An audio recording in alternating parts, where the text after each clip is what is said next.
আমি তোমাকে এভাবে এত কষ্টে ফেলে রাখবো না। আজই আমি তোমাকে নিয়ে যাব। তা কি করে সম্ভব মহেশদা? আপনার সঙ্গে যে আমার এখনো ডিভোর্স হয়নি, আর ডিভোর্স না হলেই তুমি আমাকে বিয়ে করবে কেমন করি? কি বোকা মেয়ে! স্বামী স্ত্রী একসাথে এক ঘরে বসবাস করলে ডিভোর্স ফাইল করা যায় নাকি? তাহলে তুমি আমার কাছে গিয়ে থাকবে, আর যতদিন না তোমার ওই ডিভোর্স হচ্ছে ততদিন আমি ওই 5 স্টার হোটেলে আমি তোমাকে রেখে দেব। কিন্তু আর কোনো কিন্তু নেই, আর কোনো কিন্তু নয় মাই সুইট হার্ট।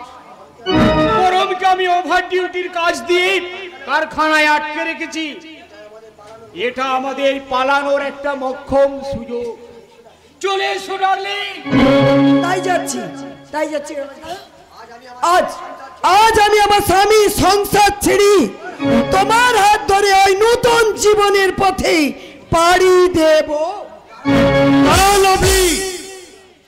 মাত্র 5 মিনিট আমি তোমার কাছ থেকে ভিক্ষা চাইছি। কি ব্যাপার পরম? ডিউটিতে ফাঁকি দিয়ে তুমি অসময়ে চলে এলে যে? আপনার ডিউটি চেয়েছে আমার জীবনের শেষ কর্তব্যটুকু পালন করা যে আমার কাছে ভীষণ জরুরি স্যার। তাই তো আজ আমি আপনার চাকরিতে রিজাইন দিয়ে আমার শেষ কর্তব্যটুকু পালন করতে এলাম। কি এমন কর্তব্য যে যার জন্য তুমি ওই চাকরিটাই ছেড়ে দিলে?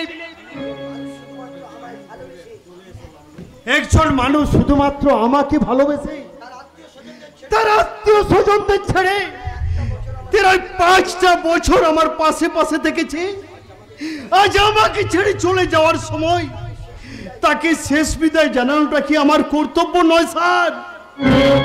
কি বললে তুমি? আমি জানি লাভলি, আজ আর তুমি আমায় এতটুকু ভালোবাসো না, কিন্তু আমি তো তোমাকে সেই আগের মতোই ভালোবাসি লাভলি। আর সেই জন্যই তো অভাবের তাড়নায় তোমার যে গয়নাগুলো আমি বন্ধক দিয়েছিলাম সেগুলো ছাড়িয়ে নিয়ে আমি তোমার হাতে তুলে দিতে এলাম। আমার গয়না? তার মানে ওর কথাকে বেশি পাত্তা দিও না লাভলি। ও তোমাকে ইমোশনালি ব্ল্যাকমেল করতে চাইছে। না, আমি কাউকে কোনো ইমোশনালি ব্ল্যাকমেল করছি না, বরং আপনাদের দুটি জীবনের মেলবন্ধন ঘটিয়ে নিজের জীবনটাকে আমি ব্ল্যাকলিস্টে ফেলে দিলাম। যাও লাভলি যাও, আমার মতো ভিখারির কুড়ে ঘর ছেড়ে অপরন্ত সুখের রাজপ্রাসাদে গিয়ে রাজরানী হয়ে থাকবে। যাও, আমি তোমায় হাসি মুখে বিদায় জানালাম লাভলি, হাসি মুখে। চলে এসো লাভলি, চলে এসো। ওর ওই অভিনয় দেখে অযথা টাইম নষ্ট করো না। চলে এসো আমার সঙ্গে।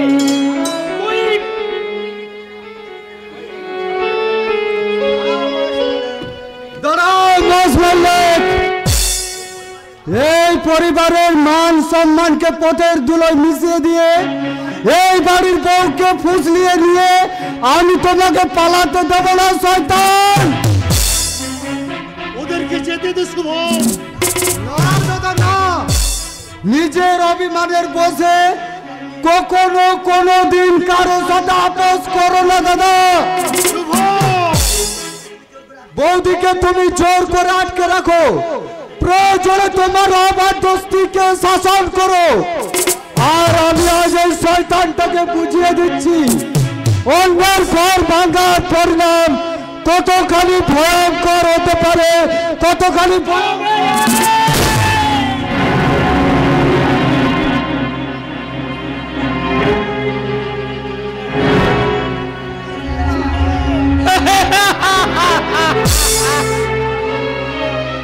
এই মহেশ মল্লিকের গায়ে হাত তোলার পরিণামটা কি হতে পারে এবার তো নিশ্চয়ই বুঝতে পেরেছো ভাইয়া।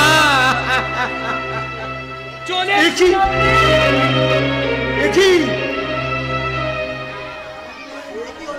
একই হলো রে ভাই। এসে যদি আমি মরে যেতাম। না দাদা না, তোমাকে তোমাকে বেঁচে থাকতে হবে। তুমি আমায় কথা দাও দাদা, বাবা মাকে বাড়িতে ফিরিয়ে নিয়ে আসবে। কিন্তু কিন্তু বাবা মা ফিরে এসে যখন তোর খোঁজ করবে, আমি ওদেরকে কি জবাব দেব রে ভাই? বলবে তাদের শুভম নিজের ভাগ্যের সন্ধান করতে বহু দূর দেশে চলে গেছে, আর কখনো ফিরে আসবে না। শুভম, কথা বলছিস না কেন রে ভাই? কথা বল, চোখ মেলে তাকা। তোর চোখ দুটো স্থির হয়ে গেল কেন? তুই না, কথা বল ভাই। একটি বার তুই শুধু কথা বল। শয়তান মহেশ মল্লিক,